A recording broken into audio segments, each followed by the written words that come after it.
Olá, meu nome é Marina Aquino, eu sou enfermeira, docente da Escola de Saúde Pública da Bahia, especialista em docência na área técnica da saúde e mestre em saúde coletiva. E hoje vim falar um pouquinho para vocês sobre as orientações gerais sobre o Covid-19 no idoso. Essa aula ela é baseada no protocolo de manejo clínico do coronavírus Covid-19 na atenção primária à saúde.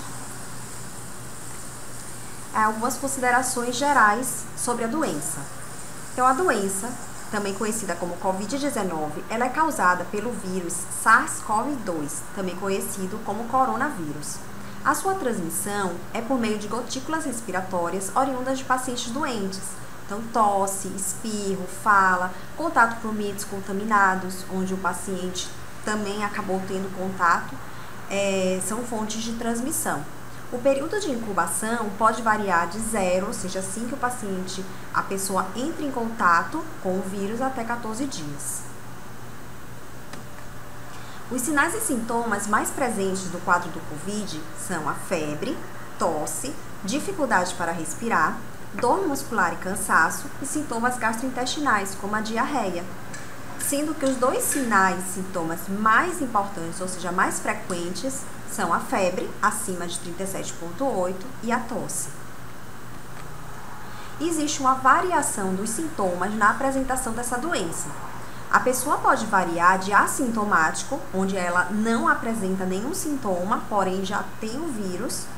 Ela pode ter uma apresentação leve, que se assemelha a uma síndrome gripal, até uma apresentação grave, onde essa pessoa vai apresentar complicações respiratórias, um quadro de pneumonia e de síndrome aguda, da angústia respiratória aguda, né? Esses quadros, eles podem incluir choque séptico, que é quando esse vírus ele entra na corrente sanguínea e vai provocar uma ação mais sistêmica, e falência respiratória. Segundo a Sociedade Brasileira de Geriatria e Gerontologia, é preciso estar atento para procurar ajuda médica caso surjam os seguintes sintomas. Então, na presença de febre, que é a temperatura acima de 37,8, tosse insistente, falta de ar, o desconforto respiratório mais grave, alterações na sensação de cansaço, nos esforços de rotina e confusão mental. O que acontece nos idosos, né? Todos nós estamos vulneráveis a contrair esta doença. Mas os idosos, eles naturalmente passam por alterações no sistema imunológico, né? Devido ao processo natural do envelhecimento. E isso leva a um aumento da vulnerabilidade às infecções.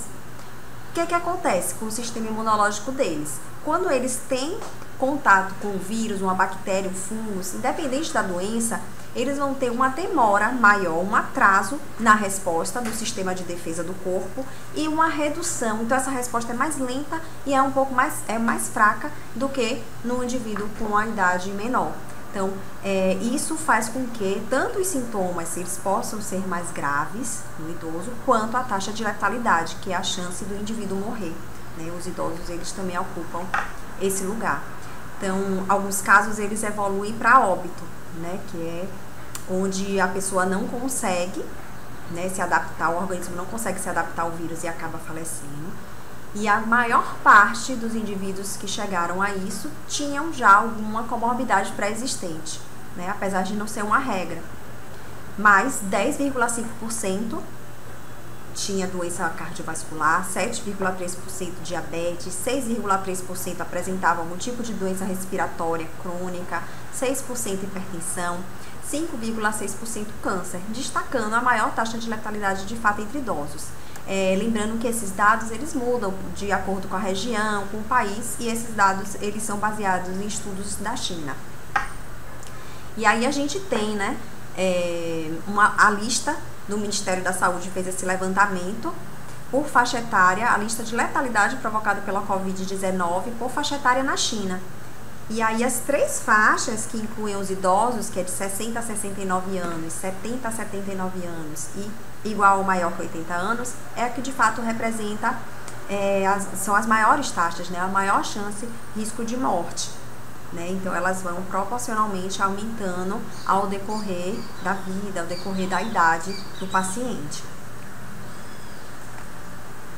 É possível diminuir o risco Então, falando especificamente dos idosos, da população em geral, não é possível descartar o risco, né? Todos nós estamos vulneráveis a essa doença. Infelizmente, ele é um vírus que ele tem uma alta transmissibilidade, né?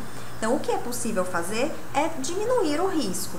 E aí, para isso, o que a gente pode estar investindo forças, né? Para manter as doenças crônicas dos nossos idosos, hipertensão, a DPOC, que são as doenças respiratórias, a asma, diabetes, sob controle, a atividade física, o incentivo a uma alimentação saudável, né? Não fumar, quem tem o hábito, né, ou é fumante, começar a repensar, não beber em excesso, fazer a higiene tanto pessoal como do ambiente e adotar medidas de fato de restrição de contato social, de distanciamento e isolamento social. Né? Então, esses temas eles vão ser abordados em outras aulas mais profundamente. Como é que é feito o diagnóstico? Então, o diagnóstico da COVID-19 ele pode ser ou clínico ou laboratorial. No caso do diagnóstico clínico, ele é feito sob uma análise dos sintomas que o paciente ele traz, o doente traz, né? Em geral, ele vai apresentar sintomas de uma síndrome gripal, que é aquela que a gente comentou mais na frente. Então, é a tosse, a febre, né, a dificuldade respiratória, mas não grave. Pronto, então, vai ser feita uma investigação clínica, um exame físico e também epidemiológica, ou seja, se a pessoa teve contato com outras pessoas que deram positivo, teve viagem, como é que é a história desse paciente, e a partir daí o médico pode levantar a suspeita diagnóstica, não pode dizer 100% de certeza de que é o COVID, né? Mas levanta-se a suspeita. Quanto ao diagnóstico laboratorial, esse sim, né, ele é mais certo, né, mais seguro, porém, ele não está disponível ainda para toda a população, né? Hoje a gente vive um momento de transmissão comunitária, ou seja, não se sabe mais quem passou para quem que foi o primeiro transmissor, né? Então, devido a isso, os testes estão mais reservados para os serviços de urgência e emergência hospitalares, ou seja, aqueles pacientes que de fato agravam esses sintomas e têm a necessidade de uma internação, de uma busca por emergência. Aí é feita a testagem para verificar a presença, a identificação do vírus na pessoa. Obrigada pela atenção. Tchau, tchau.